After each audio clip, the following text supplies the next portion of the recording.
That's fine. It was tabled anyway. Tabled to this. Then you should bring it out to the table. Right. Good question. Anytime. Hey, sir. Hey, how's it going there? Good. See you. Good. Yeah. Good. It's better than the other way. Yeah. Lynn, Yes, ma'am. okay, so it's And good. hopefully they made the change. There was only one thing that I, Okay, Connie wanted to make sure she signs it. yeah, did she just give it to you? Just today? Okay, so it wasn't the one she originally had. Something she, that told her to change something, which I assume is just the word. Okay, you want to look at later, we can Connie and I will update it. Just have her sign it. Okay, That's fine. yeah, that's just it.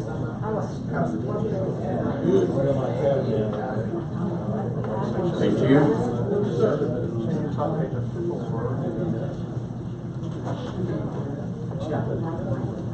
These computers.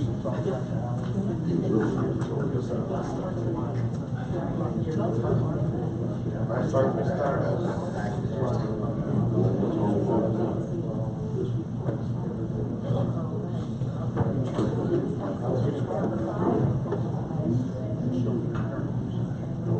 You know the Wi-Fi password.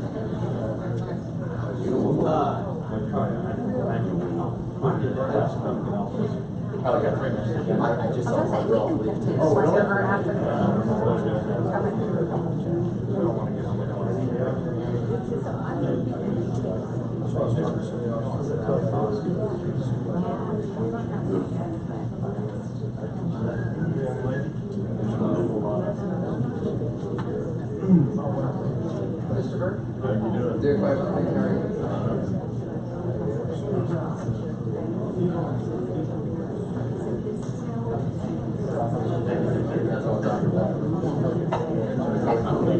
I'll let you look it over and just let me know.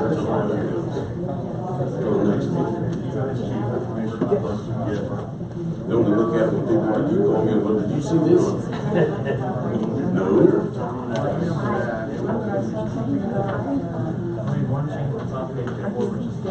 Yes, thank you. Have a good evening. You want to switch places then when we have to make a call? Okay. So right here, this is Brent. Just take my call. I never responded to your email. Crap, is there still time? Yeah. Okay. I just thought about that right when I saw you. I read your email, I saw the question. If that works for you, sir. Good, great. It's crazy. Just crazy be done and covered.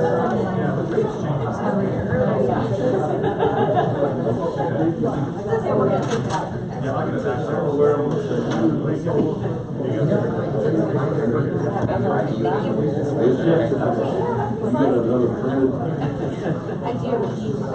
Do you need it?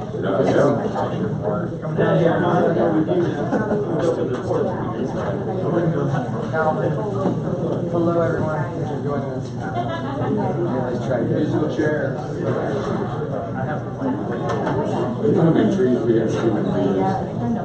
That's why we try not to. All right, we'll try that. And You guys have any questions? Put them in the feed. stuff out.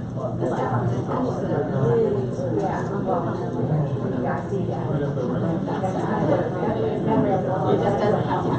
Mr. Martin, good to see you. This is Does that work? Yeah. Okay. Good. Have everything? I think so.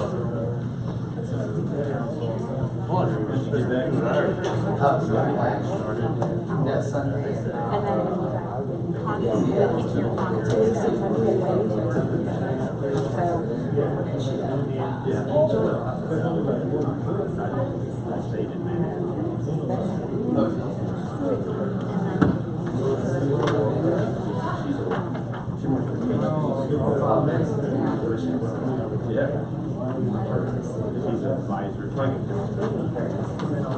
I know she's killed me if I did not wrong, but then I think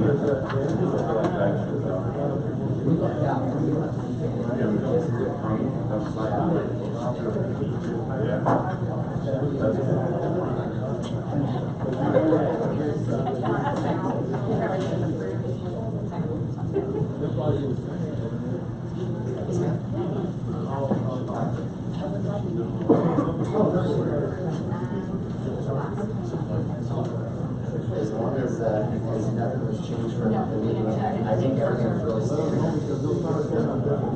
Very good.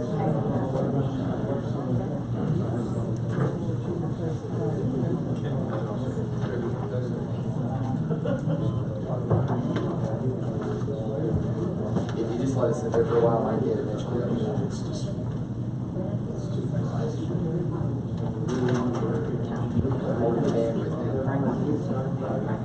Yeah. Oh, yeah. I mean, I think everyone. I don't know if I did that last meeting. Call this meeting to order. Welcome to the Liberal City Commission meeting. Could we have roll call, please? Mayor Segrist, Present. Vice Mayor Harden, President. Commissioner Carlisle, Here. Commissioner Martinez. Here. We have a quorum, Your Honor. Thank you. Would you join me in the Pledge of Allegiance? Allegiance to the flag of the United States of America and to the republic for which it stands, one nation, under God, indivisible, with liberty and justice for all.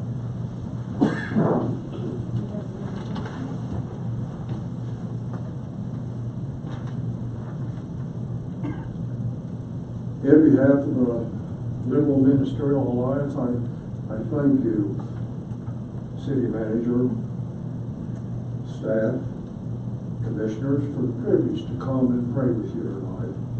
If I can ask you to bow your head in reverence to the Lord and just move a prayer with me. Father God, I thank you for the privilege to come and to pray for our city, for the members of our commission, Lord.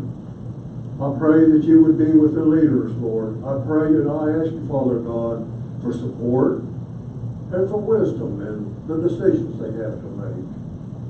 Father God, I thank you for those that have a strong sense of servitude in their heart to serve my home, to serve my community.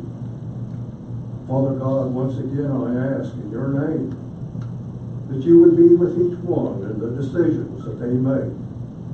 Oh Lord, I don't know what all they do, but you do. So we ask for strength.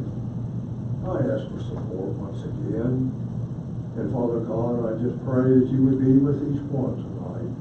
And I pray that you would be with each one in the endeavors and just give them the strength that they need to fulfill the job that they have taken on. In Jesus' name we pray. Amen. Amen.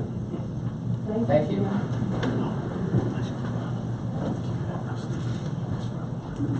The first item on our agenda is a commission vacancy. Do I have a nomination for a replacement? Madam Mayor, I nominate Ronnie Warren to take over the term of Commissioner Barnes. Do I have a second? I'll second. We have a motion and a second for Ronnie Warren to take over the position, the vacancy of Justin Barnes. Is there any discussion? All in favor? 4-0. Motion carries. Ronnie, please come forward and Alicia will swear you in. Right here. Do you want to move the camera? I can stay back here. Did we get from the camera? You'll just raise your right hand and repeat after me. I do solemnly swear I do solemnly swear that I will support the Constitution of the United States, that I will support the Constitution of the United States, the Constitution of the State of Kansas, the Constitution of the State of Kansas, the laws of the City of Liberal, the laws of the City of Liberal, and faithfully discharge the duties of City Commissioner, and faithfully discharge the duties of City Commissioner, City of Liberal, Kansas. City of Liberal, Kansas. So help me God. So help me God. Congratulations. Thank you.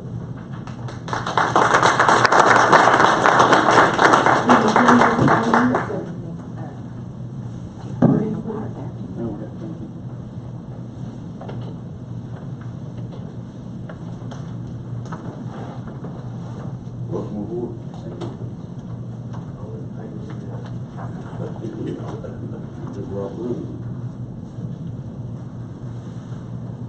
The next item is awards, proclamations, and presentations. I don't think we have any. The next item is approval of the agenda. Motion approved. Madam, I'll make a motion to approve the agenda as printed. Second. Okay, we have a motion by Commissioner Carlisle, second by Commissioner Martinez to approve the agenda as printed. Any discussion? All in favor? Motion carries 5-0. Fourth item is minutes to approve the April 10th, 2018 regular meeting and April 12th, 2018 special meeting.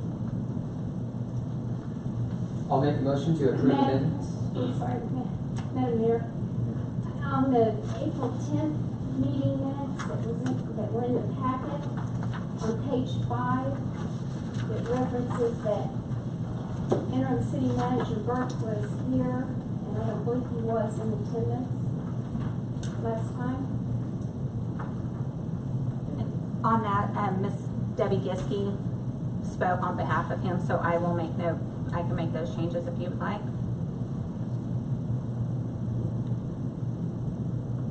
Yes, we need to. It appears, if you read this, that he was actually here making that statement. Okay. Yeah, Debbie fills in my absence. Sure, no problem. Okay, so how do we motion that? As corrected. Okay. Do we need to split up the April 10th and 12th meetings then? We probably better, yes. Okay. I'll make a motion to approve the amended April 10th, 2018 regular meeting minutes. And second. A second. Motion by Commissioner Harden, seconded by Commissioner Carlisle to approve the regular meeting of April 10th as amended. Any discussion? All in favor? Motion carries 5-0. And I'll now make a motion to approve the minutes from April 12th, 2018 special meeting. Second, somebody? Second. Okay. We have a motion by Commissioner Harden, seconded by Commissioner Martinez to approve the special meeting of April 12th as printed. Any discussion? All in favor? Motion carries 5-0. The next is number 5 on the agenda, and that's items from citizens. We ask that you come to the podium, give us your name, and try to limit your comments to 5 minutes. If the citizens may address the commission on agenda items as they are brought to the floor later on in the meeting. Do we have anyone who would like to speak this evening?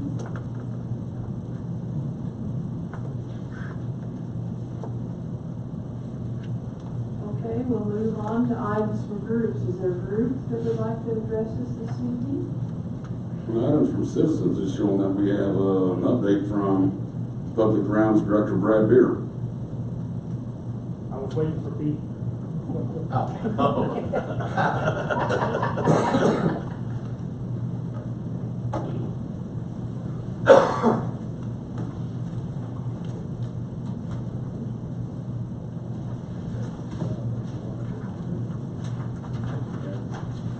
Thanks, sir. Yes, sir.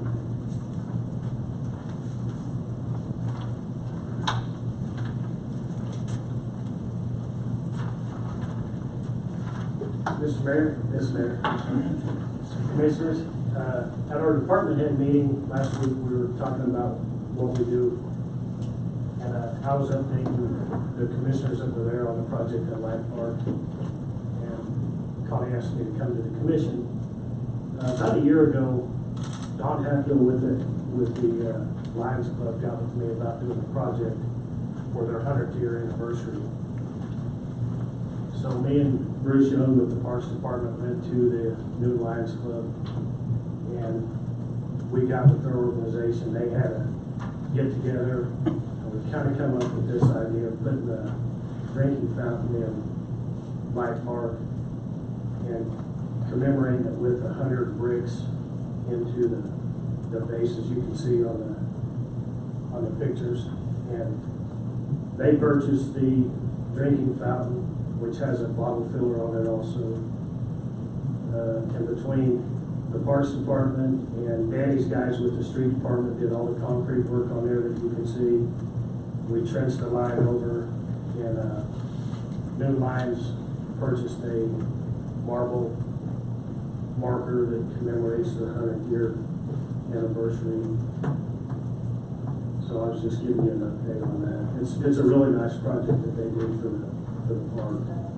Won't you, pass this one on to everybody out there so they can see what we're talking about? Well, thank you very much to the Little Lions Association.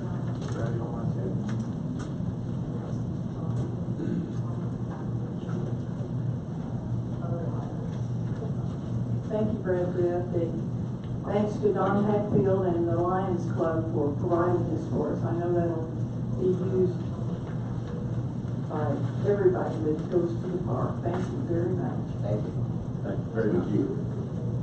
Okay, the next item is a consent agenda, and I think we need to do these items separately. So, can we start off with the approval of the airport leases? I'll make a motion that we approve the airport leases, number 138.04, SkyWest Airlines, $18,024.95 for 2 years. We'll second that. We need to add to that, subject to legal counsel. I'm sorry, I didn't tell you that. Do you want me to start from the top of the motion or just add that? Just add that in. Subject to legal counsel. We have a motion. Do you have a second? Somebody? I'll second it. Thank you. Motion by Commissioner Harden, second by Commissioner Carlisle to approve the airport lease number 138.04 with SkyWest Airlines Incorporated, subject to legal counsel approval. Any discussion? All in favor? Motion carries 5-0. Now, the next item is the amendment to a lease agreement. The Seward County Broadcasting Company. Is there a motion to approve this? I'll make a motion that we approve the lease amendment for Seward County Broadcasting Company Incorporated. Second. The motion by Commissioner Harden, second by Commissioner Warren to approve the lease amendment with Seward County Broadcasting Company Inc. Is there any discussion? I have some discussion. I want to know why there's a rent reduction. We reduced the area that they were gonna be ready to buy. Chris can clarify that, but it was a reduction in area they will get. Okay, essentially the original area that Seward County Broadcasting was leasing encompassed adequate room for 3 broadcast towers out to the kind of the north and the, I guess, east edge of the land that borders the lagoons out by the wastewater treatment plant. And I guess originally working through our wastewater concept, originally we discussed having a combined wastewater facility with National and the city, which would have gone on the north side of the wastewater treatment plant. And since that did not come about, since we were already into this, Seward County Broadcasting realized that they had more land there than they needed, and actually the footprint of their land, I believe, was reduced by more than half of the quantity that they had before. And but they did agree, instead of the $1,000 current lease that we have, they asked, hey, if we're going to reduce our footprint, then we'll still agree to pay $500 per year. Thank you. Any other discussion? That answers my question. Okay. Thank you. And I noticed they changed the renewal option. Yes, that went, the original lease was for a 25-year, or a 5-year term with 5-year renewals, and the new one, that current lease term is still in existence, but they've changed it from, I total of five-year renewals, Jimmy, 5-year renewals. A long time. Right. Okay. Any other discussion? We have a motion. Who made the motion? Okay, thanks. Motion by Commissioner Harden, second by Commissioner Martinez. No. No, oh, Ron. Ron, sorry, second by Commissioner Warren, to approve the lease amendment with Seward County Broadcasting Company. All in favor? Motion carries 5-0. Number 8, ordinance number 4006-82.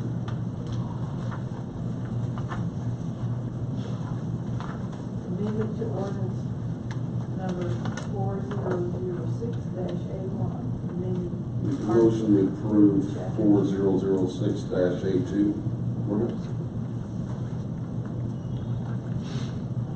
Keeping animals in the city of Louisville. Would you like to tell us about this, Kevin? Last week, the last meeting when I was here, I brought the ordinance to be amended, and we added in subsection B. This would allow the pasturing of horses, mules, cattle, sheep, or goats on a tract of land. At that time, it said 60 acres or larger. And after the meeting the next morning, I was contacted, and it was discussed about reducing that to 40 acres. And this would allow it to meet the county zoning as well as the city zoning. When we first did this, my initial thought was 40, but Jeff and Lynn had already been working on it at 60 acres.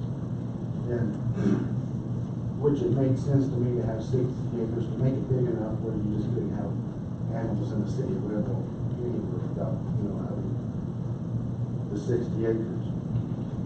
But then once the county asked to have it the same as theirs, it made a lot of sense too, if we're going to be joining them and having them in our extraterritorial radius as well, and we can mimic what they say too. So that's why I added in the 40 acres. I also added in the special use permit approved by the Board of Zoning Appeals. This would assist some properties that, in the sense of what we're working on now with Mr. Willis and his group. They have a mobile home park and they have a commercial property. This, with the special use permit, would allow the cattle to be on these properties. And they wouldn't have to rezone it. Where they're at now, they would have to rezone it, replat it to agriculture. And then in a couple of years, again, rezone it, replat it back to the commercial district when we redevelop it. So that wouldn't be cost effective for them to do something like that.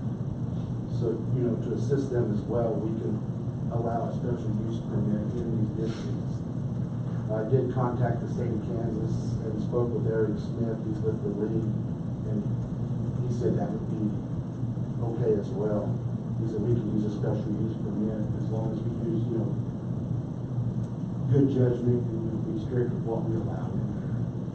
And so by allowing the special use permit not to go through the Board of Zoning Appeals, we could allow it on the mobile home park district and allow it into the commercial district that is zoned already.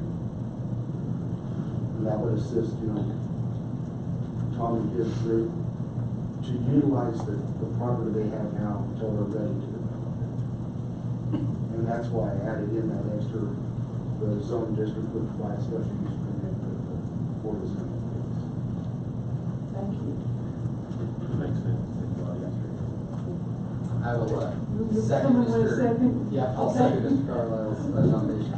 We have a motion by Commissioner Carlisle, second by Commissioner Harden, to approve ordinance number 4006-82. All in favor? Motion carries 5-0. Thank you. Thank you. for the explanation. Number 9, the wheel loader street department.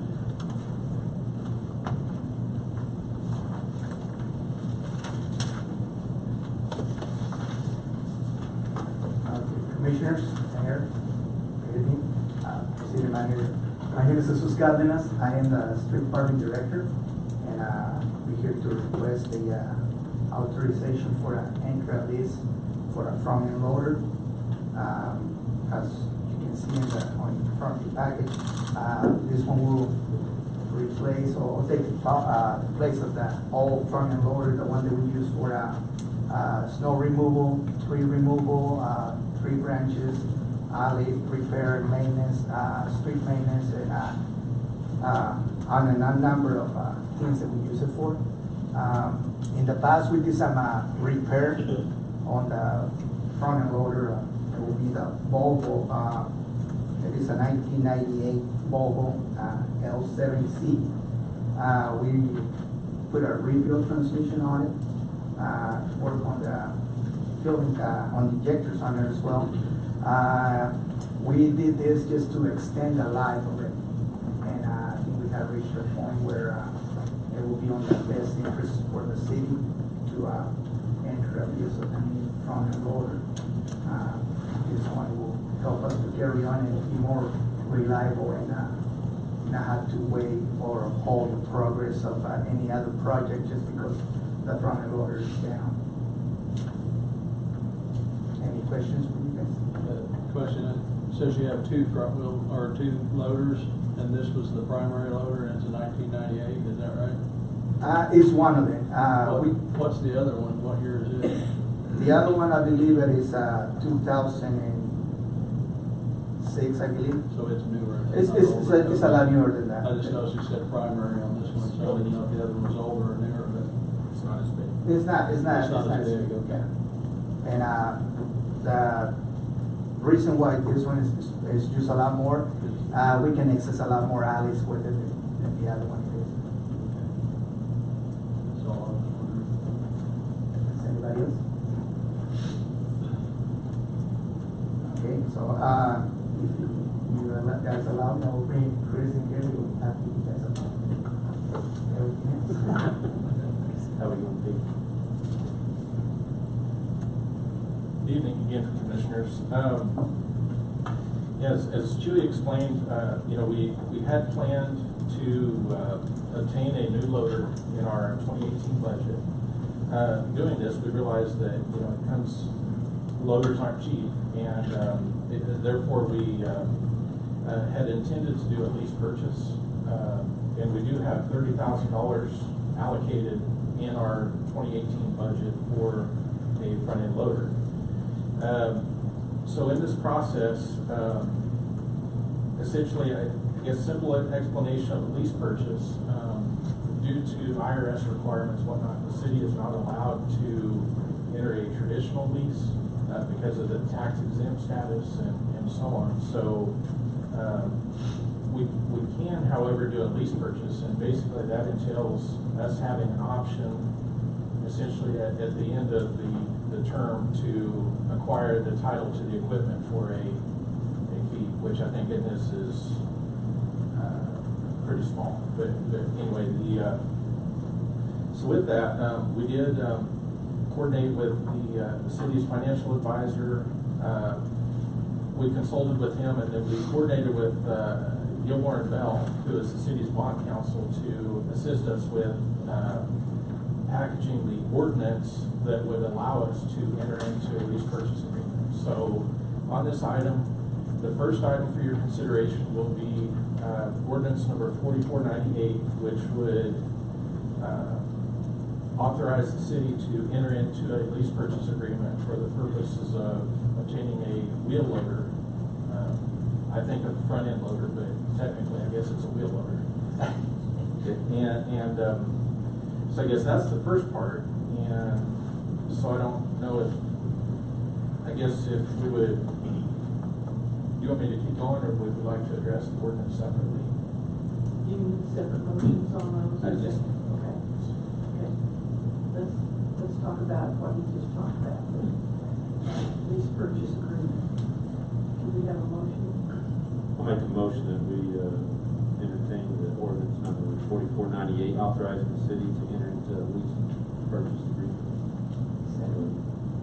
I'll second. We have a motion by Commissioner Martinez, second by Commissioner Harden to authorize the city to enter into a lease purchase agreement with ordinance number 4498. discussion? All in favor? Motion carries 5-0. Thank you, Commissioners. And essentially, that first item, ordinance number 4498, opened the door for us to consider the actual lease purchase agreement. Involved with that, we did obtain 3 different quotes from 3 manufacturers, a Caterpillar, a Volvo, and a Komatsu loader. And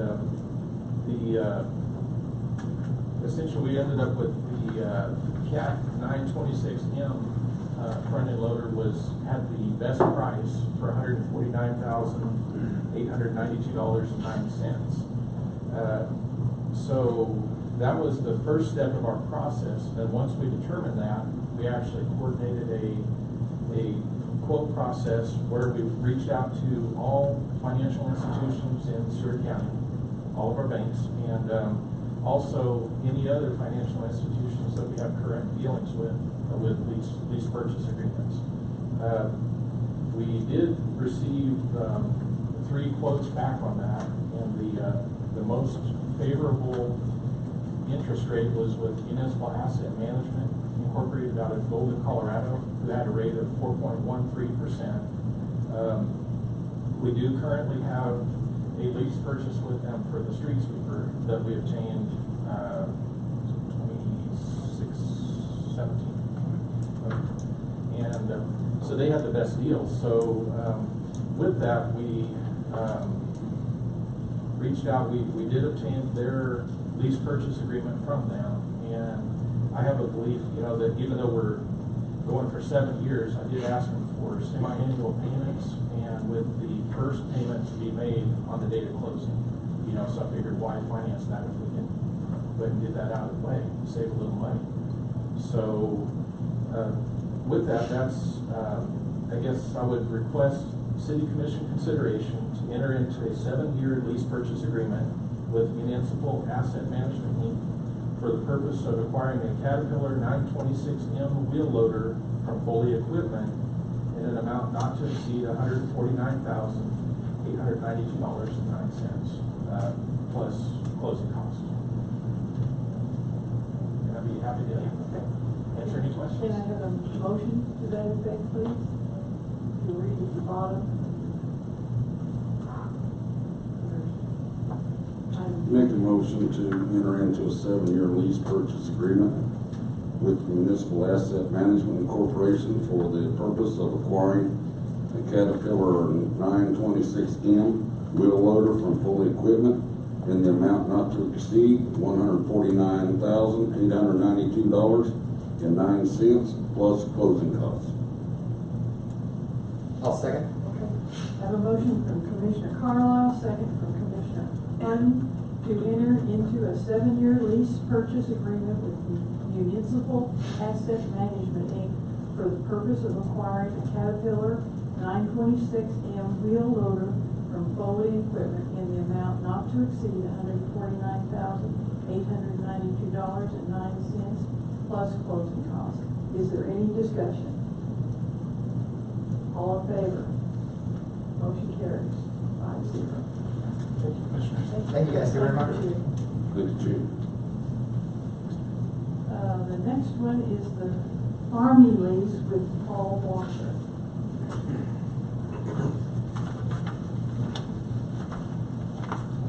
Good evening, Your Honor, Commissioners.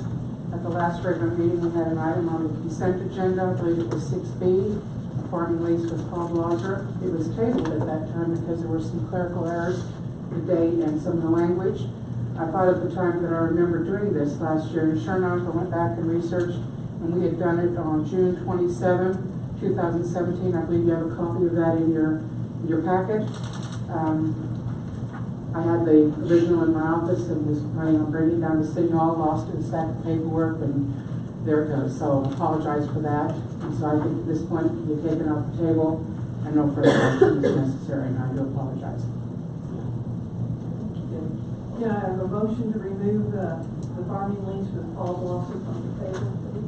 I'll make the motion we remove the farming lease with Paul Blossom. I'll second. We have a motion by Commissioner Martini, second by Commissioner Harden, to remove the farming lease with Paul Gloucester from the table. Any further discussion? I remember this too, Debbie, but I didn't remember the amount of time, so I said, wow, it's time. Brad brought it up, I think.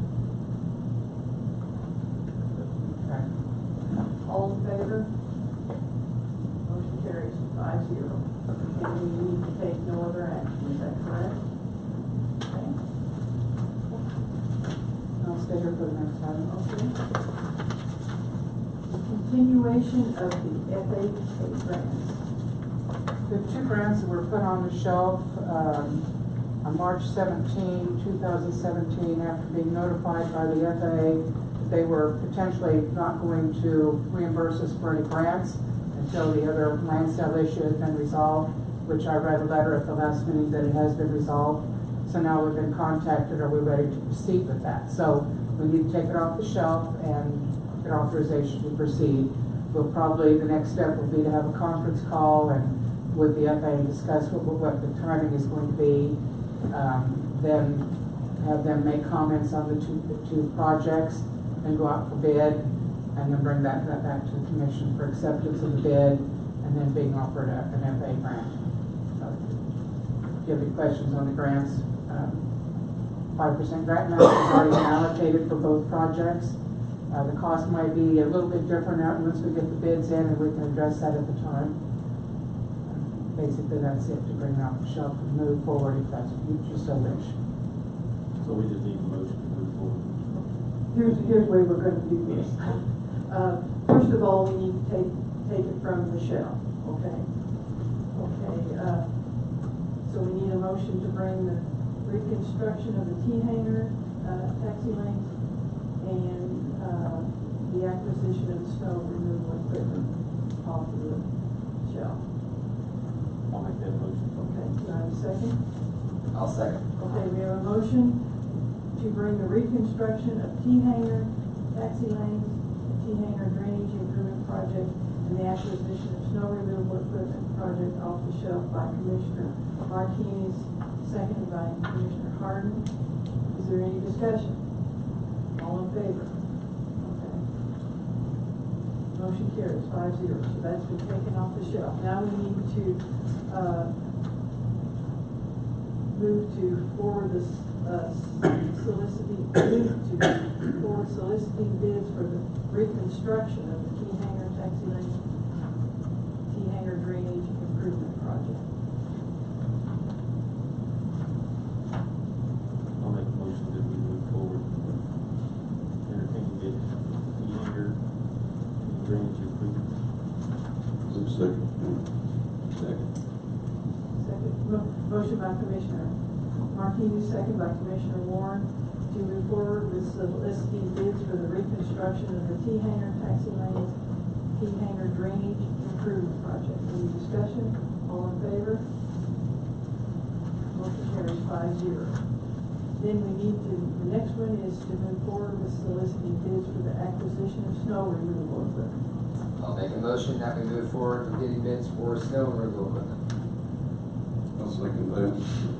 Motion made by Commissioner Harden, seconded by Commissioner Carlisle, to move forward with soliciting bids for the acquisition of snow removal equipment. Any discussion? These are awful high, aren't they? Yes, very expensive. All in favor? Motion carries 5-0. Thank you very much. Thank you, Dave. Thank you, Debbie. The next item is the fire department.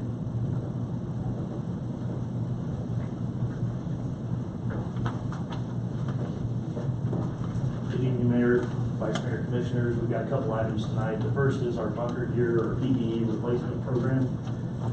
Typically, we come every year for 5 or 6 sets of bunker gear. This year, we're coming to request 6 sets of bunker gear. A little bit about our bunker gear. Obviously, it's firefighter safety issues, and it's regulated through the NFPA. So, in the past couple of years, we have purchased Innotex fire gear from Weiss Fire and Safety out of Salina. And part of the reason we try to stay with one manufacturer is we can mix and match the gear. So if we have somebody that comes in new, they may not wear the same size coat, but the same size of pant, and it provides the same coverage.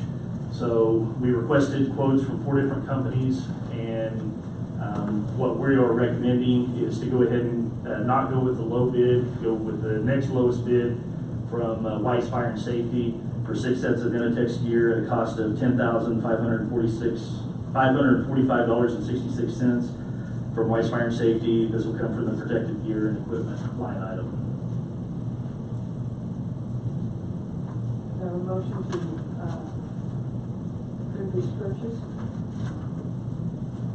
I'll make the motion, we, approve the purchase of the replacement gear in the amount of, 10,000, I mean, 1,000? 10,000. Yeah, 545.66. Second. Okay, we have a motion to replace the, Need to put Weiss. From Weiss, W-E-I-S. we have a motion to purchase, you want to say 6 sets, Tony? 6 sets. Okay, of Inotex bunker gear at a cost of $10,546.66 from Weiss Fire and Safety. Motion was made by Commissioner Martinez. Commissioner Warren seconded. Any discussion? Just so we're clear, it's 10,545.66. Oh, I'm sorry. 10,545. Any discussion? All in favor? Motion carries 5-0. And the next item, in 2017, we replaced our breathing air compressor and fill station. The breathing air compressor was purchased in '93, and the fill station was in 2002. Both of those are currently out of service at our South Fire Station. Both are fully depreciated through our inventory system, and they have absolutely no value to us. We checked into repairing them, and it just wasn't feasible to do that. So we considered maybe putting those in the city auction and selling those, but we have 2 concerns with that. First being that air compressor, that thing will put up to about 5,000 PSI, and if somebody doesn't know what they're getting, I mean, it could hurt somebody. And then the second, there's really no monetary value for this because they're really not in working order. So the company that services our air compressor every single year came out, they serviced, and wanted to know what we were going to do with it. And they have made an offer to forgive this year's invoice, which when it's all said and done will be about $1,000. And they will haul it off, and then we're done with it. So I went to City Manager Burt and asked for his opinion, and we decided to come to you and see if this is something that you guys would be willing to do, and just we'll get it out of our inventory and everything, and we won't have to pay that bill this year. We've been good for that. Yeah, seems like a win-win, being able to get rid of something that doesn't work and get credit for it. We make a motion to give you permission to sell it, whatever you want. I'll second that. To exchange it. Invoice. And a motion by Commissioner Carlisle, second by Commissioner Hart to exchange, Dispose of that breathing. dispose of the breathing air compressor and fill station by allowing breathing air services to do it. Any discussion? All in favor? Motion carries. Thank you. Thank you. Thank you.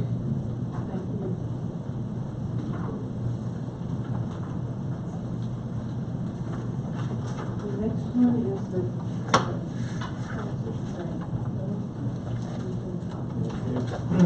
If I could real quick, remind the commissioners, this was the item that I told all the commissioners by phone because of the timetable. We had like 1 day to react in order to be there, so this was told by the commissioners and she'll just formally present it for your approval. Thank you very much, the mayor and the commissioners, and also Albert, the manager, for allowing us to come before you tonight. There's a letter in that we sent along with the grant approval from the state of Kansas, and the dollar figures are there, and then also our actual pre-order is what it's called, that we did, for 4 buses, and then we also had in there what it was, applied for in our grant application, for our 2009, budget year. I would, ask you that you, allow us to accept the funds from the state for said, capital of the 4 buses, plus the federal operating funds, our administrative operating funds, and then the state operating funds for our 5311. And the total is all in there, and the total of everything for the grant is $545,316 for that. The city would be required to provide up to $132,491 matching funds, which would come from the economic development portion of the 1-cent sales tax. And this grant is renewable each and every year through the federal and state governments, providing up to 70% of our operating expenses and 80% of our administrative and capital expenditures. The reason we're coming before you for 4 is we have 3 that are 2012 buses that have reached the mileage level, and we're actually above it, for retiring them from use. And we also had 1 that we lost due to an accident, and it was totaled. That is considered an expansion and not so much a replacement. Once we've already disposed of the 2014 bus that we lost due to totaling, and the funds have been turned over back to the state, and we're free and clear of that bus at that time.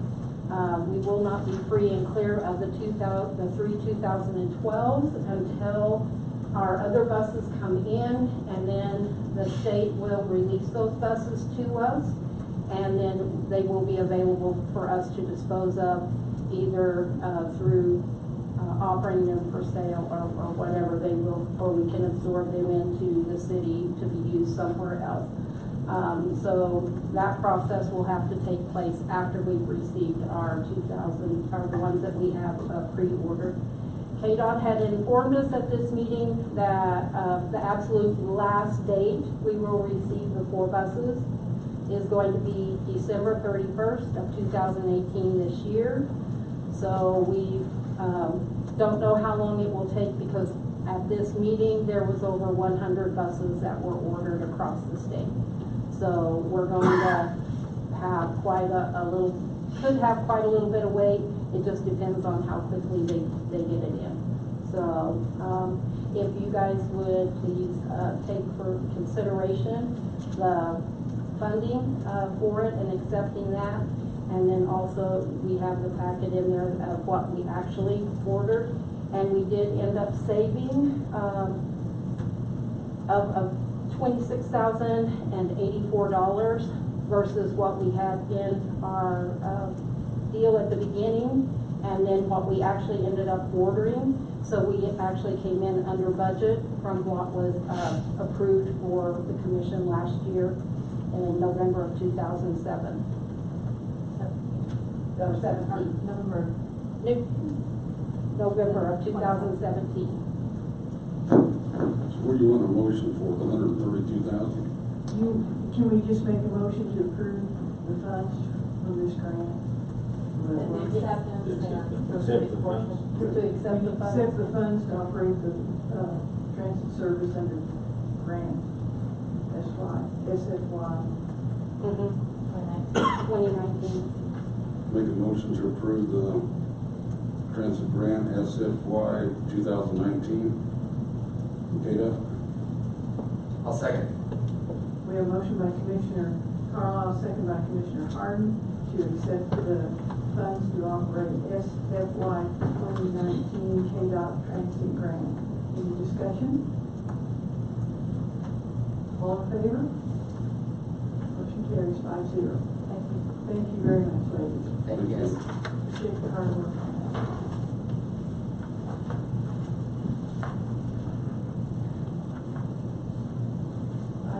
2018. Commissioners, Mayor.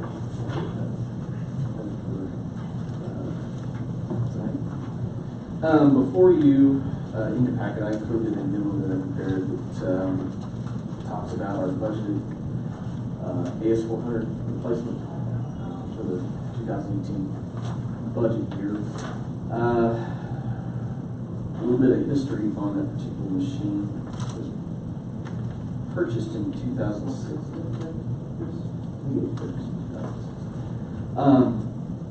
That machine, or that particular piece of equipment, handles many different functions across the city. It produces water bills, it produces payroll, it handles management of the wireless meter reads into it, and various different things. The city has been utilizing an IBM platform for 20-some odd years now, so it's pretty well ingrained in operation of the city and how the city does business itself. We were informed last year that IBM is no longer going to support that particular model of server any longer. Our maintenance won't support any failures of it after this year. So we knew that was coming, so we opted to budget for a brand new one, and we budgeted $40,000 for that particular machine. And we've got a couple quotes from SPS VAR and CDWG for those machines.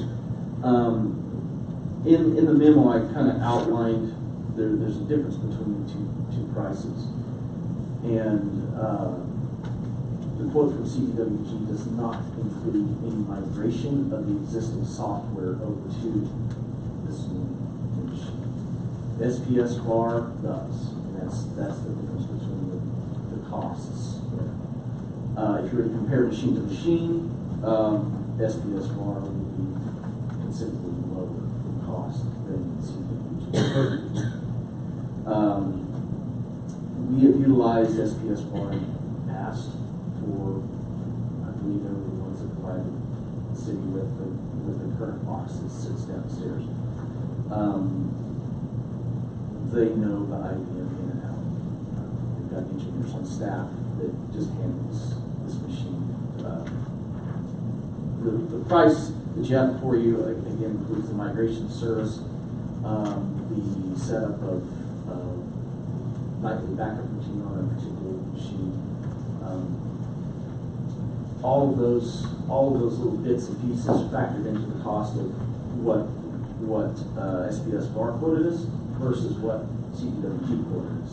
CDWG quoted us a box, migration services, nothing really other than the machine itself, and then the warranty on top of that. So, I'm trying to think of what else I need to talk about here. Of course, it is a budgeted item. It was to be split 4 ways between information technology, solid waste, wastewater, and water departments. You've got any questions before I? Are they planning on, is SPS VAR, are they planning on setting up the new server with the old one still in existence so we have zero downtime outside of Absolutely. They do all that remotely. Nice. So they won't have to have a person on hand on site to do it. We've done that in the past where there was a migration from one operating system to a much newer version, and they do all that remotely. They do it on a weekly. Are all the backup services that they'll be integrating, are those going to be backing up locally, or are they going to be backing up cloud? And locally, so we can take those off site. Awesome. Yeah, for only $3,000 more, that's a no-brainer. Yeah, it's really, and that's why I was really kind of highlighting the SPS VAR, because they include so much more value for the dollar than CDWG does. Will we be expecting this to be another 10 to 12 year unit for us? Probably so. Those IBMs, they just run. You know, they're ultra reliable. You know, so, I mean, we've got a service tech in Garden City. Well, I'm not a computer whiz, okay, just barely know how to turn my phone on. So I'm trying to figure out why we're buying an AS400 server and doing away with an AS400 server because IBM won't support it. It's a different model. It's a newer model. Okay. It's just a newer model of the AS400 platform. So it shares the same name, so it'd be like AS400E and this would be AS400E 1000 V2. Yeah, it's just a 2006 model versus a 2018 model. It'll be lighter, better. Yeah, it's going to be faster. Not only that, this newer machine is going to allow us to do a lot more things on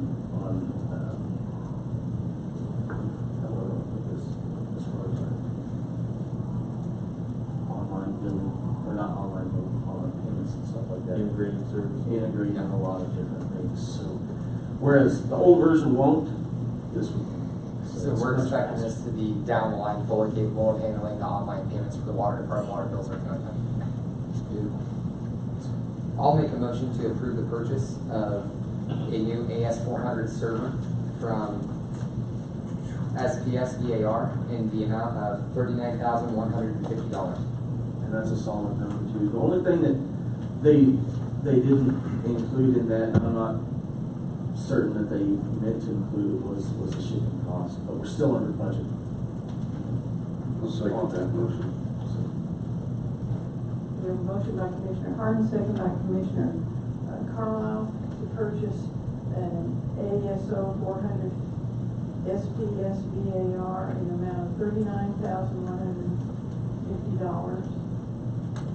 We need to I guess I would add say a split 4 ways with technology. Yeah, split 4 ways between information technology, wastewater, solid waste, and water department. And then I would also say plus shipping, just in case shipping comes out to be more than 100. That's a pretty heavy server. Plus shipping, okay. Is there any further discussion? All in favor? Motion carries 5-0. Thank you. Thank you all. Thank you. Thank you, Tim. Yeah. Next on the item is Mid-America Air Museum.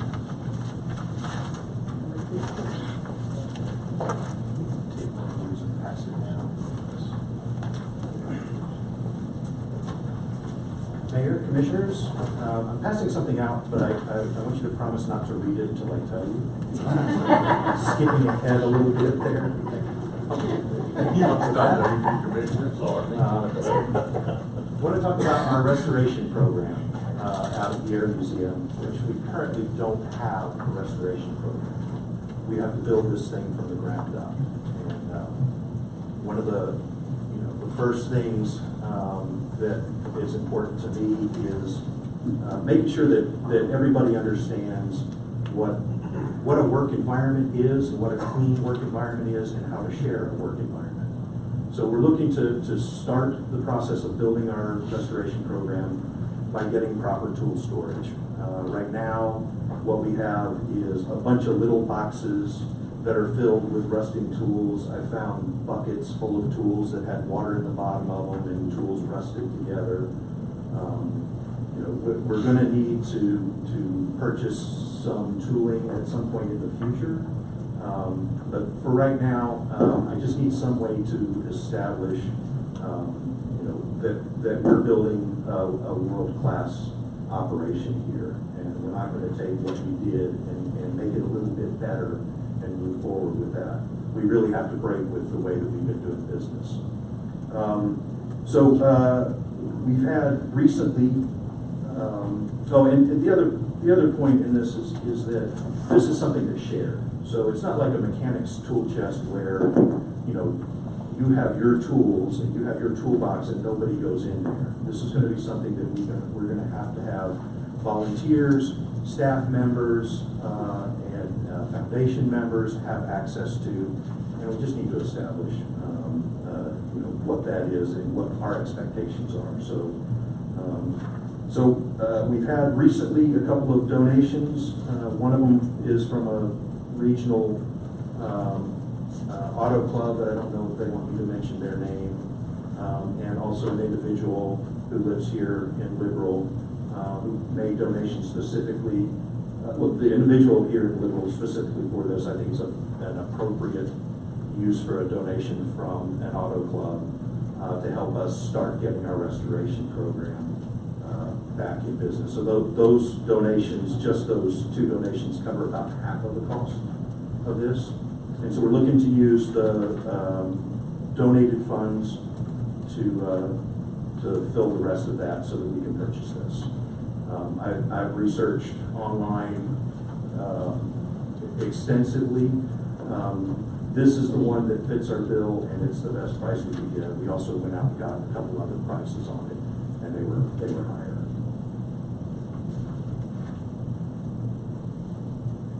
Scott? Yes, sir. My opinion is I don't think we need that right now. Okay. Maybe some point in the future, but the group of individuals and then the automotive group that made donations, did you show them that specifically and they donated directly towards trying to help acquire that, or was it just a general overall plan? The individual, yes. Scott, you can buy toolboxes at auctions for $50. It doesn't make sense. Well, again, if you look at it like a toolbox that you're going to have in your garage, or that a mechanic is going to have in his shop, those are used in an entirely different way. This is as much exhibit as it is toolbox.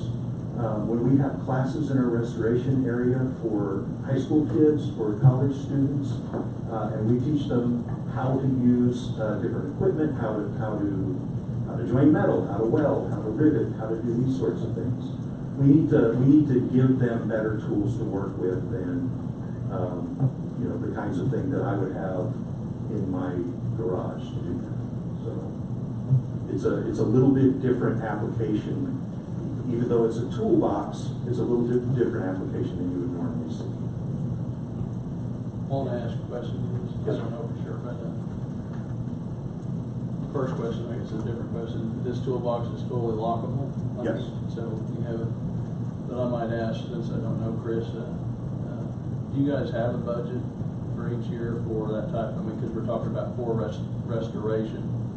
So to do that, you have to have a certain amount of tools. I mean, that is part of what you guys do out there is work on the airplanes that are out there. That is absolutely what we need to do. That is, we currently do not do that. We don't have a restoration program at all, and we've got millions of dollars worth of aircraft sitting out there that need periodic maintenance. Even I mean, just today we were getting ready to move some aircraft around because we need to pull one of them closer to the front so that we can feature. It's a very special airplane that's kind of tucked away in the back.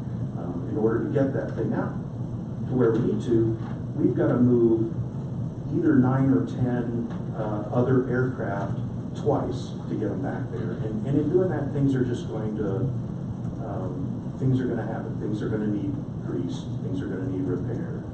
Tires are going to need to be inflated and changed. Because rubber only lasts so long, especially in this dry environment. So currently, though, there is no fund that's set up for maintenance for that in the budget. I believe we have $10,000 or something set up for it as a line item, but not for a program. Well, that's for exhibits. That line item, right? Well, I believe it's for exhibits, and in the past we've utilized that for when we've repainted aircraft and whatnot. But yes, I'm not aware of us having a program for restoration in our current budget. Does this thing come stocked with the tools in it? I wish. Oh. And then also, do you know, off the top of your head, what was the total amount donated from the two parties? Does this encompass all of the amount they donated? No, donated was, I think, $960 $963 or $900 and something. So the individual donated, but I don't know if I should actually say that. So does the amount of donations completely cover the purchase? We have other funds that are donated to the museum. We have a donation box that has enough money to purchase that. Why don't you use that on the roof?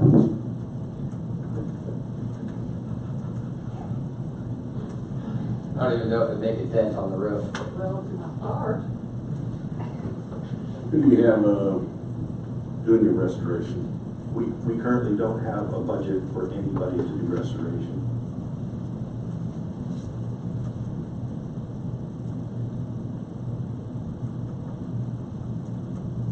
May I have a motion regarding the tool cabinet or not? Tony, what do you think? You have any thoughts on it? Pretty expensive toolbox and tools. Cost more than my first 2 cars. Yeah, but you're cheap. That's true. How many volunteers did you have driving your first 2 cars? Yeah, true. They were Civics. You just kind of really don't have a problem with your toolbox, other than the fact you don't have anybody to do restoration yet, you think? We gotta start somewhere.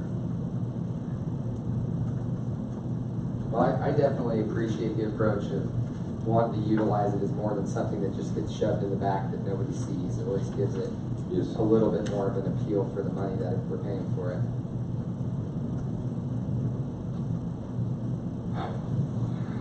I think that.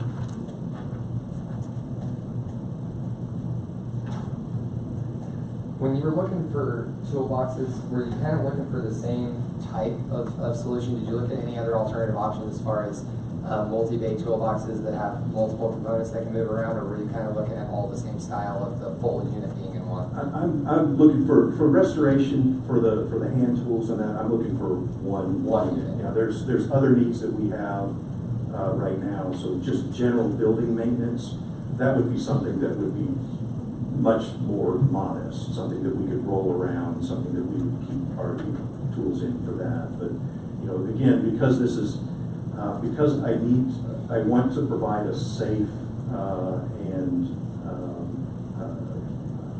productive working environment for volunteers. I also need to recruit people in to do this. Because we don't have a budget, who am I going to get to come out and work on the aircraft? I need to give them a safe, organized, nice place to work in order to recruit them out there. Because nobody wants to come in and work and do anything when you've got to spend half your time looking for tools. What do you think, Ron? Well, I think you definitely need a toolbox to put your tools in. I'm almost wondering if this is something that we need to put off for right now and look and see. Because I'm pretty certain you can find some decent toolboxes.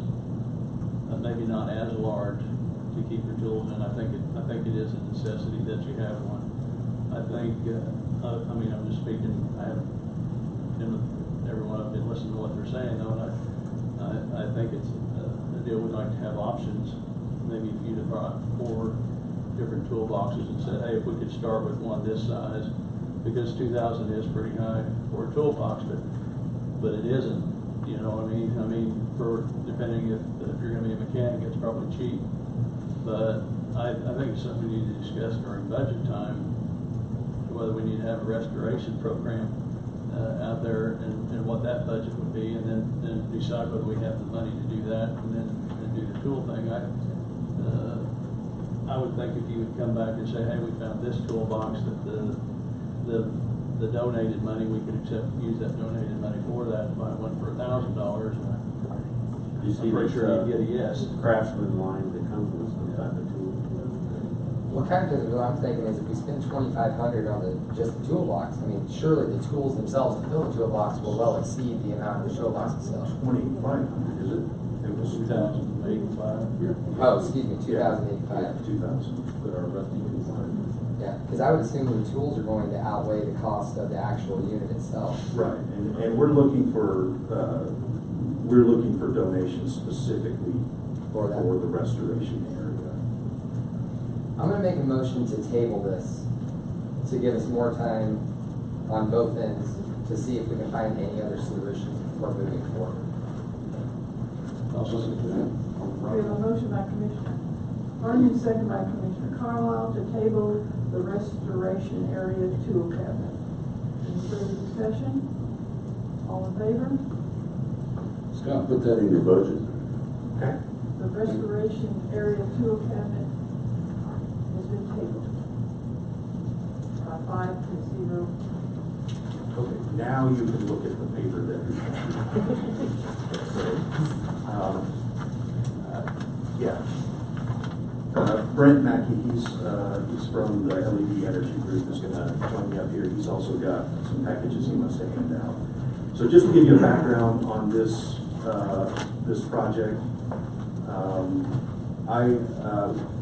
in talking with a local contractor who had worked with these guys in the Oklahoma schools to convert over to LEDs, he said, hey, you should really contact these guys. They can come in and do an energy audit and see what this will do for you. So I contacted them. They scheduled, brought some guys out, went through the building, counted every light bulb in the place, and then put together an energy audit. And from my perspective, I was actually kind of shocked at how little this cost and how much the savings are on it. Just to ballpark it, it's about 1.5 years before the full cost of making this conversion we can recoup. But I'll let him go through that with you a little bit. He's the expert, Brent Mackey. Thanks, Scott. I want to thank everyone for giving me an opportunity to make this presentation. As Scott said, we have been on to the museum and we've done an audit. And let me just tell you, you're looking at a presentation that's based on a very simple concept. We're all familiar with the 65-watt light bulb. We know that's burning at 65 watts. If we convert that to kilowatts, then to kilowatt hours, we get copies of your power bills. We know what you're paying per kilowatt hour. We can tell you what it costs to run that lamp for an hour, or a week, or a month, or a year. When we change that 65-watt light bulb to a 9-watt LED, 82% reduction in energy, therefore 82% reduction in cost to operate the same fixture for the same amount of time. So that's what this concept or this proposal is based on. If you'll look at tab 2 real quick, this is the inventory of our audit. There are 496 fixtures on this report. And if you'll just go to the first line of the existing fixtures where it says 2-lamp, surface mount, wrap, okay? There are 68 fixtures. They are currently using 80 watts. After an LED conversion, they would go to 24 watts. Now the number 3385, the only variable that's not 2 + 2 = 4 are your hours of operation. And Scott and I went through a detailed survey to come up with these hours. The museum's only closed 3 days a week. We have night functions. So the hours are pretty much dialed in. And if the hours are dialed in and the wattage is dialed in, then this proposal's dialed in. Well, these 68 fixtures are currently using over 18,000 kilowatt hours annually. And after an LED conversion, that would go to roughly 5,500. So we take that formula, we've applied it to all line items and all 496 fixtures. What this tells us is you're currently using over 281,000 kilowatt hours annually on lighting energy. After a conversion, it would go to 57,000 kilowatt hours. So in other words, this proposal would save 224,000 kilowatt hours at 13 cents a kilowatt hour. So currently, when all your fixtures are running, when all the maintenance has been done and every lamp in the facility is working, you're going to spend over $36,000 annually on your lighting energy. After an LED conversion, it would go to $7,400. So if you'll go to tab 3 real quick, and I will come back and answer any questions. I'm going to try to make this as brief as possible. This proposal would reduce the museum's lighting energy by 80%. In other words, create a $29,000 annual savings on energy. when we break this out, you're currently spending over $3,000 a month on lighting energy. After an LED conversion, it would go to $619. And you're actually creating $2,400 a month in cash flow. So if you'll go to the next page, this proposal is for $45,954.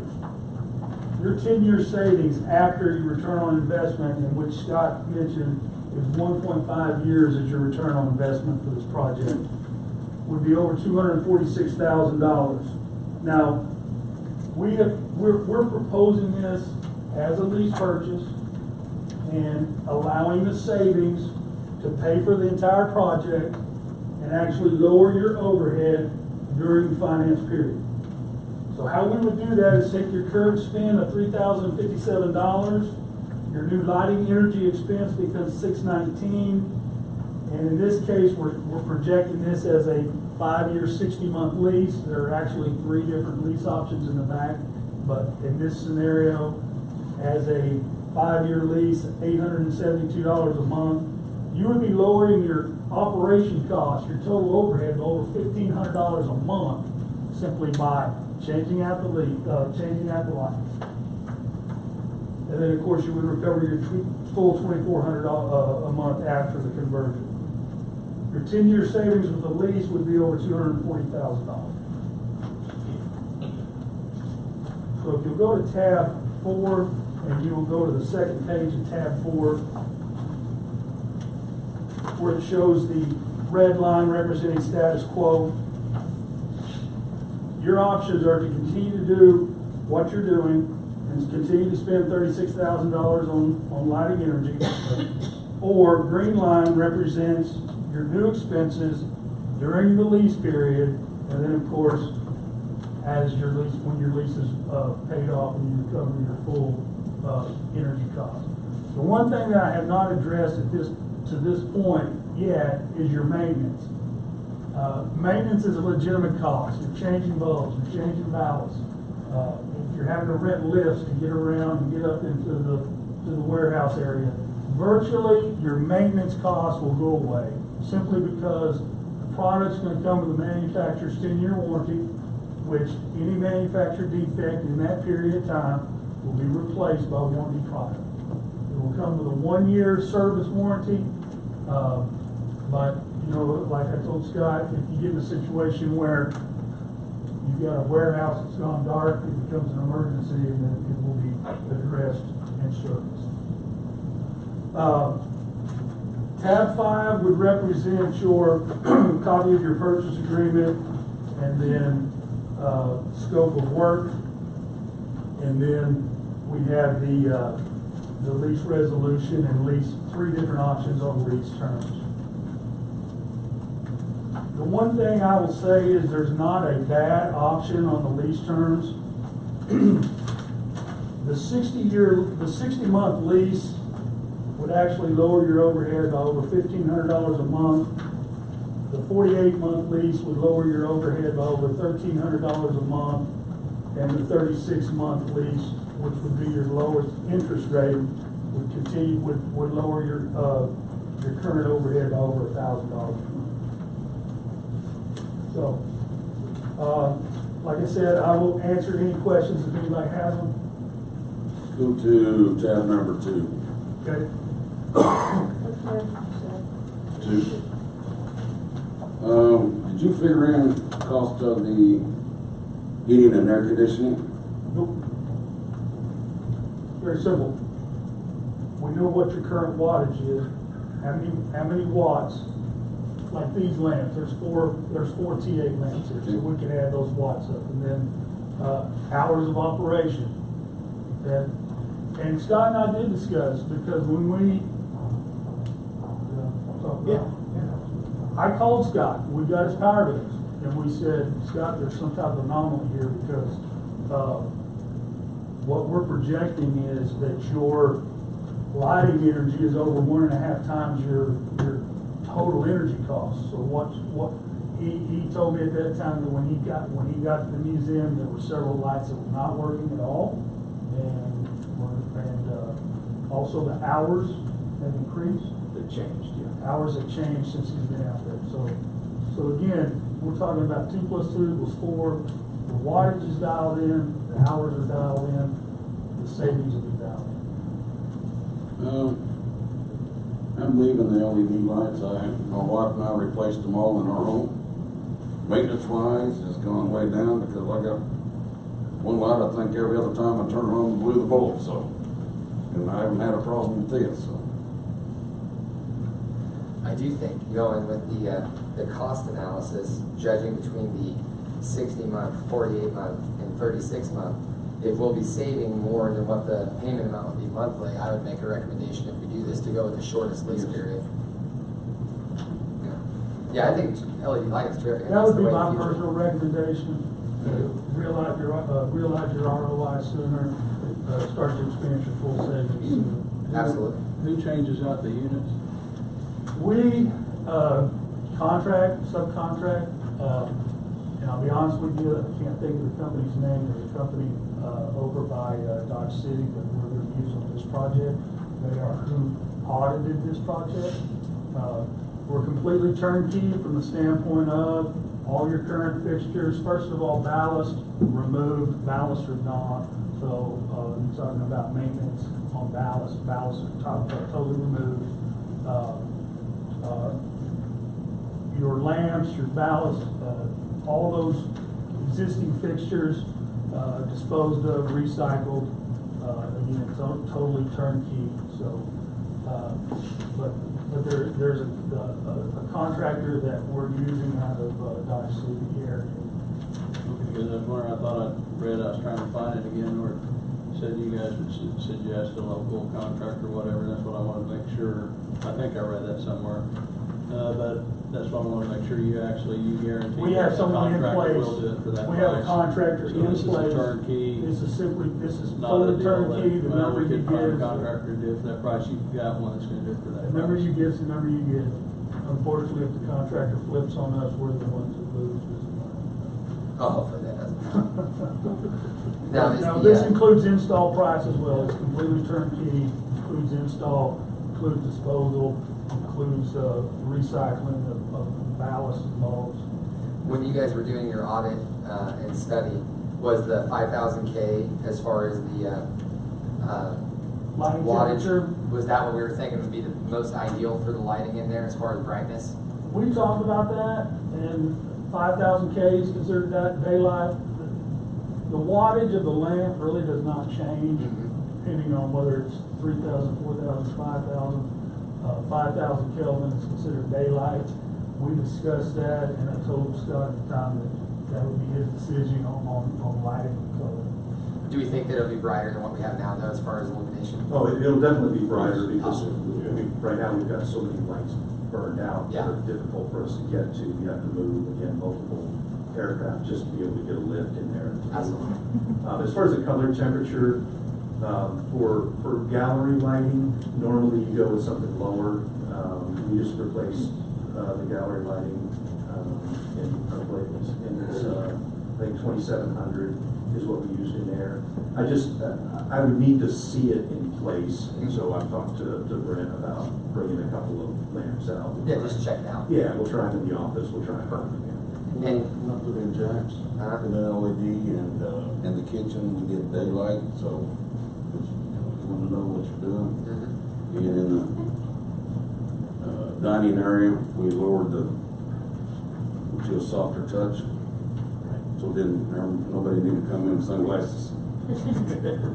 I may be jumping ahead here because I'm going to quote something that you state in your next presentation. You say it actually rains inside the museum. So why would you want to put in these brand new lights when you still have rain coming in through the roof? The roof is a priority item. I absolutely agree. And we cannot be putting something in until the roof is finished. So I think this needs to be tabled. And I don't know how long your bid is good for, but I'm not in favor of doing this until the roof is finished and completed. Let me ask a question, is because of these being LEDs instead of some other type of fixture, if they got some moisture on them, it's less likely to harm the LEDs than fluorescents or. Less like, they're not gonna burn at such a warm temperature, and a lot of times, you know, how the moisture gets on the fluorescents and they tend to pop. But I can't say that they are watertight, waterproof, and if they had water damage, that would be affected. Where are we at on the roof? Yeah. That's his next presentation is about the roof. Yeah, I mean, basically, if I can, Scott. Yeah, please. The man board has came up with roughly 50,000 in donations to work on the roof. You know, Can we, I'm sorry to interrupt you, Cal. Is it possible we can finish this one and then move on to that one, because I don't think you're gonna get the lights until we discuss the roof. Okay. I mean, just kind of my perception, and correct me if I'm wrong, but. Agenda items, basically. I think the lights are a no-brainer, so Yeah, it needs to be I done. agree We with just that. wanna make sure that we're doing the cart before the horse, or the horse before the cart, whichever way. I mean, to answer your question, the reason that I did bring these two things here as well is one was donated money, and the other one is really no out-of-pocket costs to the city. So the savings finances. So that's what the roof is absolutely a priority. We don't want to put something new in there until the roof is How about, completed. How about if we, I mean, to me, the light, and I'm just saying this myself, the lights are a no-brainer. It's something that we need to do. How about if we had made a motion on what we'd like to do, but start the time when we decide? You know, not say when we're gonna. Here's my opinion. Cal wants to discuss the roof. I would like to discuss the roof, then we can come back to him and decide when we want to do the LED lights. We can just table the LD. For right now. Yeah. Okay? We can just skip over it, couldn't we? Yeah. I think so. Come back to it. Yeah, it's gonna come back. You guys meeting notes. Yeah, let's skip over it. Do the roof next. Talk about the roof. Okay. Good evening, Mayor and Commissioners. I'm Nancy Parsons. I'm a representative of the MAM Foundation. MAM Foundation, as you all probably are very aware, is a friend of the museum. With the roof issues at hand at the museum, we chose to go out and try to find some money to help us get that repaired, help the city in perhaps partnering with you on the roof. We were able to secure $50,000 at this time that our board is willing to use for the roof. I mean, that's exactly what the grants were written for roof repairs.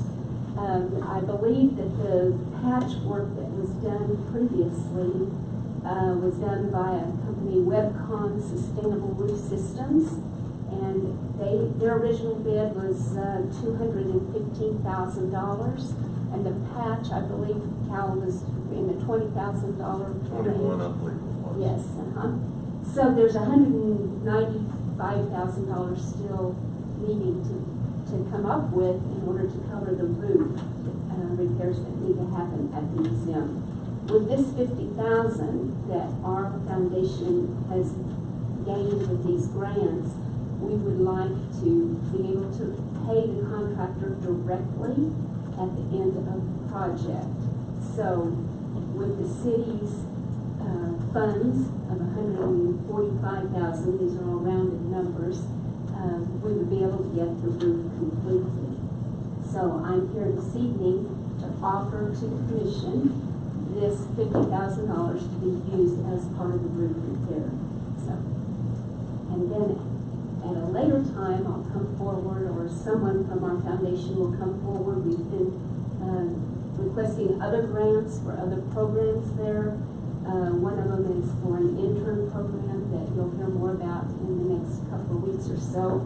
But we were able to get some grant money for that as well, to hire some summer interns that can help get our collections software to use that the MAM Foundation donated some time back. So, any questions on the roof repair to grant money at this time? Not on the grant money, I don't think. where we're gonna come up the rest of the money? That is the next issue. And I mean, and there's kind of a dual thing here with the roof. We also need to address the ADA issues, because to be honest with you, if we don't take care of the roof and the ADA issues, we don't need lights or a toolbox. I mean, just put it simple. So, I have got, an engineering estimate on the ADA issues, $26,109. We will be putting something together and go out and get official quotes on what we can do that project for, and get it done for. So the only place that I know, and Chris and I have been talking about it, and we need to research the state statutes, is can we use part of the tourism money, the guest tax, is that to do this. And of course, we've got the tourism board, the man board, the commission. There's a lot of people we got to coordinate to make this decision. But first, we got to make sure that this falls within the state statutes of what we can use the guest tax for. I might interject that we have also written some grants for support on the ADA compliance issue. We have received one that is going to require a match. So at this point, I'm not really at liberty to tell you exactly, but it's fairly significant to help with that. Is it half of my number? Yes. Okay. Well, I mean, okay, but when that makes it, I mean. I'm not saying, no. No, I'm just saying, okay, I mean, if it's half of that 21. I'm happy. You know, we can, but I think we need to move forward as quickly as we can. Yes. And address the ADA issues and see what we can do as far as getting the roof done. Because, I mean, that is a big issue. That's the #1 priority for that air museum. I mean, I really like Scott's vision and where he's going and some of the programs he's doing. But first things first. And we have other grants that are out there being requested that we have not heard back from either. So I don't mean to. The other grants that you requested, are they aimed at the roof? No, I don't. I think all of those have come back saying they declined. But some of the ADA is still out, and some of the intern grants are still out that we have not heard back on. What do we think the odds are that we could leverage tourism dollars, either from 1 cent sales tax or anything like that, to help with the roof? You'll have to check that. I don't know.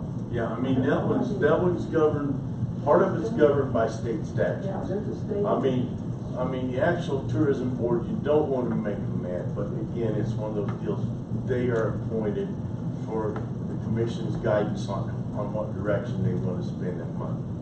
It actually is the commission's decision as long as you're within state statutes, the way I understand it. But I've been known to understand things that I'm still, Chris and I are working on it. Maybe Lynn can bail me out on some of that. I just heard of this issue a minute ago. Well, no, I mean, I didn't mean tonight, buddy. I mean, but make sure that I'm interpreting the state statutes right on the guest tax, because the way, what I've read so far is it can be used for anything for tourism and conventions, as long as it's supporting, bringing in something to support bringing in bed tax. In other words, you know, if museums going to bring people in and put them in the motels and we gain guest tax, the way I'm interpreting it is that's a legitimate function. But that's a question that you and I can work on later. The 2 minutes I've had to look at it, I'm looking at Attorney General opinion. And basically, it addresses the Fort Scott Visitor Center. They said the funds could be used to help renovate that. However, it could if the governing body determines that doing so encourages or promotes overnight stays in local lodging facilities. So just on first blush there, I'd say if the city commission decides that using these funds helps encourage or promotes overnight stays in local lodging facilities, then probably way to utilize some of those funds. And I mean, and we know that the robotics tournament definitely supported overnight stays. Absolutely. And I'm assuming that we have more similar type events coming. So we can promote beds in the heads, we can maybe use that funding. Yeah. This is gonna seem off topic, but it'll make sense, because we have several motions to make to move this forward. On the LED Energy Group, how long does the quote that we received, how long does this stay valid? The numbers are good. If you look closely at the finance, the interest rates are 14 days. At that point, they go subject to Variance. So are we expecting the numbers for the overall project, even if this was 6 months down the road, to stay fairly ballpark? Stay ballpark figure, yes. Okay, so I'll make a motion. Yeah, sorry, Mr. Ford. With regard to the lights, I believe that we will have to handle this similar to how we handle the wheel loader with regard to the lease purchase. Therefore, we'll have to have an ordinance that would allow us to enter into the agreement, and then, we have to enter into the agreement itself. Perfect. I think I'm getting ready to make this correctly, as far as the motion, because I'm gonna make a motion to accept the $50,000 from the Mann Foundation to use towards the roof of the Air Museum. It's motion one. They're giving that directly to the contractor. Okay, perfect. So we'll make a motion to table the LED lighting. So you're withdrawing your other one? Yes, I withdraw the other motion, strike that from the record, sorry. So we'll make a motion to table the LED lighting upgrade at the Air Museum until after we find an applicable solution for the roof. I'll second that. We have a motion by Commissioner Harden, second by Commissioner Carlisle to postpone the LED lighting conversion until we have completed the roof. Discussion? All in favor? Scott, Carries 5-0. we thank you for what you're doing, but we do feel like the roof is the most important right now. Let's get the planes protected, let's get everything protected. We're going to replace the roof, the lighting to the roof, how much the lighting's gonna be damaged while they're putting on the roof. So, we feel like the roof needs to come first. Okay. Then we can move on from there. What kind of motion do we need on agenda item 15C then for the roof? Nothing. Nothing? Okay, Chris and I'll pursue that a little bit more, and then we can come. I put on next 2 weeks, the next agenda. We have to be put on that. Yeah. Kevin, do you know how long our quote was good for on that roof? Do you remember? That's good. That's good? Don't even WebCon's here if anybody has any questions. Okay. Oh, If anybody has any questions on the roof, here you go. Yeah, I do. Yep. Hey Scott, is there any incentives for doing more efficient lighting, from government tax wise? Would that be something we could probably, Normally, the incentives are offered through the power companies, well, it's fuel efficiency towards and there is no incentive offered through your rebate, or I see there was zero rebate. Not that we're aware of. Okay. I can get a hold of Clint. I think the new guy's name, and see if Southern Frontier offers anything. How are we gonna replace this roof? Our plan was to do a 20-year restoration on the roof. It's a standing seam roof. Majority structurally it's in good shape. There are bad areas. So every screw will be checked, replaced. Everything will be sealed in, and then a 20-year top coat will be put over the top of it. It's similar to what we did on the emergency patch. That was the excessive damage area where the wind actually ripped part of the roof up. We were actually to add structure to that, to the standing seams, and then put some patching down, and then the restoration products went over the top of that, and it's been doing great. There are crickets that were designed improperly. The crickets that were supposed to be designed to push the water around the protrusions on the roof, and when they actually installed the crickets, they installed them in the middle of a standing seam, and so it's just creating a pond, and that is not a good thing on a metal roof. So you're gonna fix that too? Yes, all of those will be taken care of. We're also going to be addressing the coffin vent and not removing it to save you guys some money, but we should be able to cover that with tin and seal that into the system also. Also the AC drives. Yeah, and the AC units, all, everything up there will be sealed in. Is this a type of material that you actually clean the whole roof and you put a primer on and then there's? There will be primer installed only in areas if there's any type of surface rust. It just needs to be cleaned. It'll be power washed with a little over 3,000 PSI. And that's just to get any loose dirt, debris, or anything off of the roof surface. Is there like a heavier material that goes over those seams and on those Yes, screw heads? it's 838 MS. It's from 838, the manufacturer. It's a Kraton-based rubber.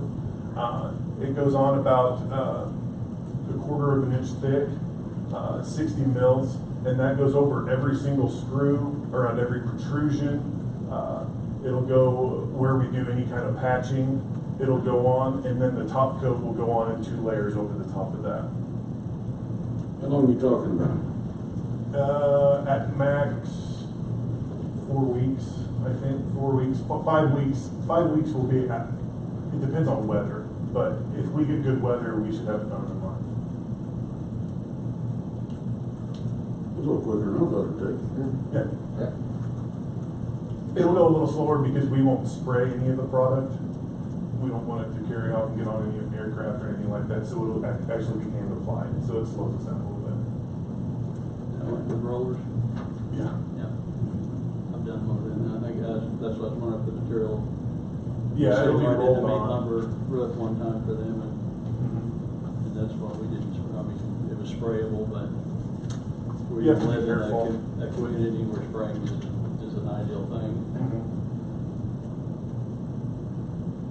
How soon could you get started if we gave you approval in 2 weeks? Probably within 2 weeks. That's what we normally tell any customer, but if you want us to get on it, I can tell you, we will be on the roof within 2 weeks. It'll take us a week to get the product, and then we'll be here. So If you need it done, we can prioritize it for you, and we can get on it. So we're thinking if we get it, if we figure out the financing by next meeting and get it voted through, we'd be done around the beginning of June-ish. Yeah, we would be able to get on it before that. Perfect. Yeah. Your next meeting is in 2 weeks? Yes.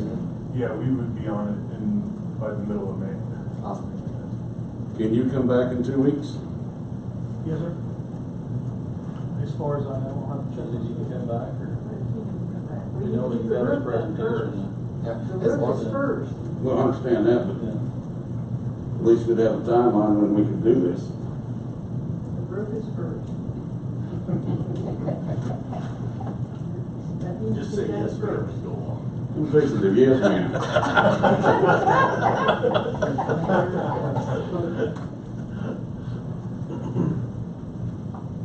Do we need to do something about the $50,000 that? No, because they're gonna, and that will be, and I'm glad you're here. Yeah, well, And I'm if they pretty wanted sure to you don't put it care at the who end- pays you as long as you get paid. What we normally do is a material down, so when we arrive on site, we will have a material down invoice, and that will just go to you, and then we will divide whatever's left for the completion invoice, and we'll give one to them and one to you. And so this last check will come from you guys, and get the 2. Give her the biggest one, will you? Thanks.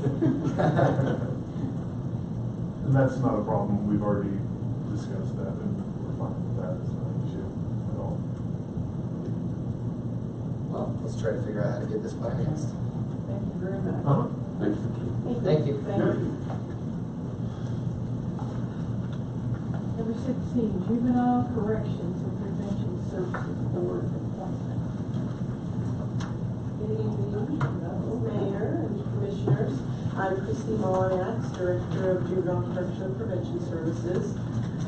I came before you February 13th and you approved 2 board members, and since then I have researched more and we still do need 1 more appointment, and Leticia Arredondo has agreed to do this, so I'm just seeking your approval for her membership. Make a motion that we approve Leticia Arredondo to the Juvenile Corrections Advisory Board. Second. We have a motion by Commissioner Harden, second by Commissioner Warren, to approve Lucia Arredondo to serve on the Juvenile Corrections Advisory Board. Any discussion? All in favor? Motion carries 5-0. Thank you. The next item is city manager's report. I thought I was done talking. Anyway, first off, I want to thank all the staff, for your support, your cooperation in the community. But staff, if it wasn't for your support and cooperation, that's what makes me want to come to work, because this job is a real headache. You guys are what makes me get up in the morning and want to come in, and I really appreciate you guys. Thank you. Just as a reminder, Thursday morning this week, we have the Council of Governments meeting at 7 o'clock in the morning at the college. And then also there will be a joint special meeting with the city and county that Thursday evening at 6 p.m. right here in this chambers to discuss economic development design and comprehensive plan for our community. So you got to remember that, because I'll forget. And then on just an advisory on Pine Street,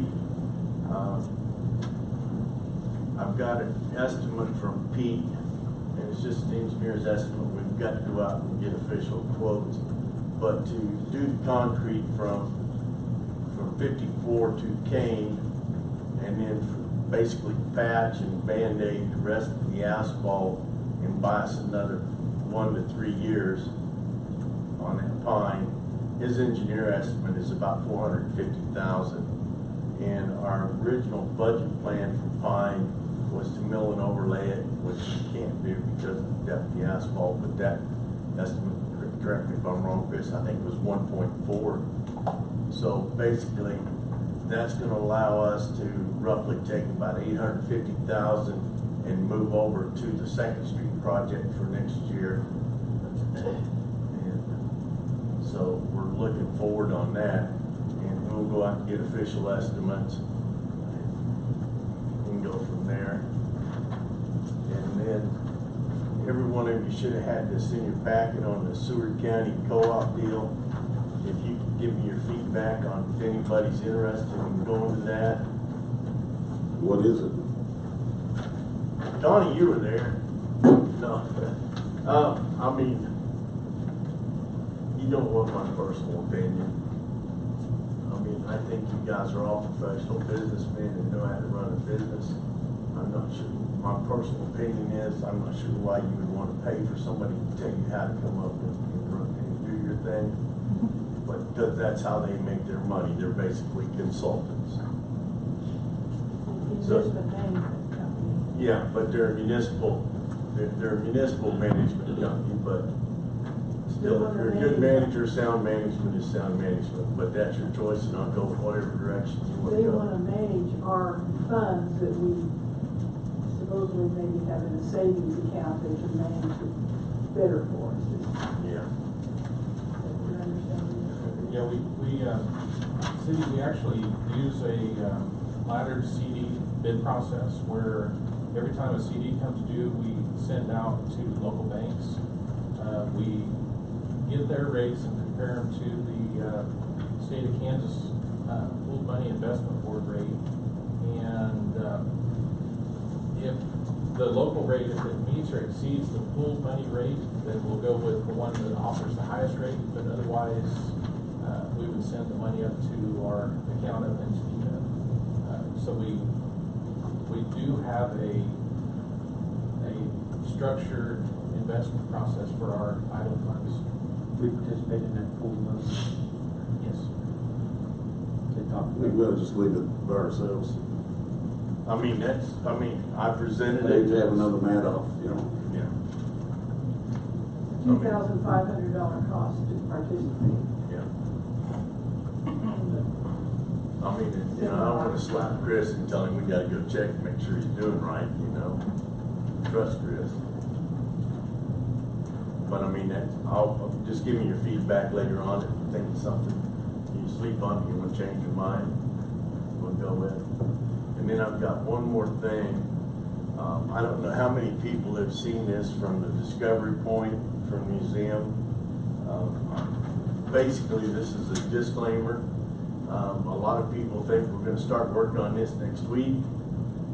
This was basically a vision of what could happen. It's not something that we have in the budget. And this was released. It never was released through, the city hall or through the commission. So it's strictly just a vision. We're not going to start building next week. And I've had a lot of people really excited. It is an ideal plan. I'm not going to, discount it, but for those people that when they need to know we're not going to start building next week, and we do not have a plan, there's not a construction date or anything. It's just a vision. You want to say it's a dream, what we would like to see in the future. Roof first, right, Cal? Yeah, roof first. And roof and ADA. And that's all I have, and I want to thank everybody for coming in. Thank you, Cal.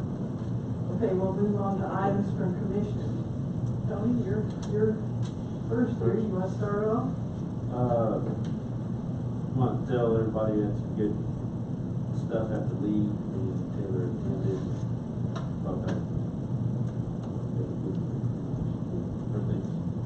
Learn some things we can and can't be doing too. But it was a very good trip. Glad you could go. And thanks to Lions Club for that nice workout. It was a good deal. Over there to get a drink. Don't forget your railroad park, buddy. Your new signs. Oh yeah, I want to thank part of that Union Pacific grant. We got some metal cutout signs there displayed now. I think we're doing some landscaping around there. Those look really nice. That was Who did those for you? little New Iron Middle. And then Brad took him to the garden and had him powder coated. Really, very attractive. Where did you put those in?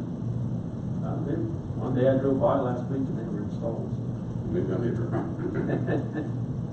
We're supposed to move that rail car, the baggage car over today, but that didn't happen, so. Yeah, and that will be moving that baggage car over this place. Send us I don't know which one of Marcellus you do. Mark, probably. Yeah, with Mark, yeah. That's all I got. Just to kind of reiterate what Mr. Martinez shared, we definitely learned a lot of valuable information up in Topeka with the Kansas League of Municipalities training. I definitely plan on attending more of those so I can better learn how to serve the community as commissioners. So I appreciate the community sending me up to that.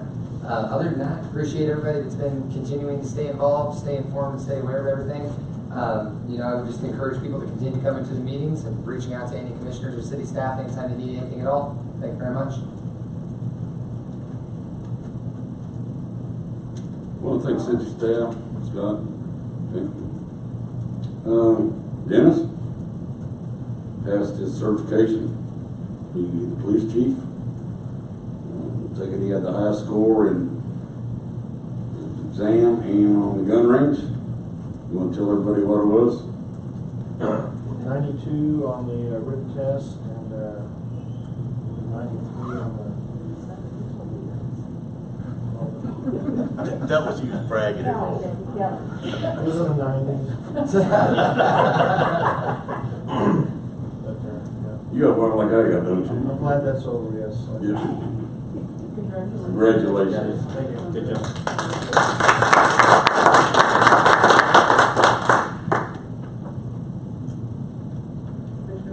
Warren?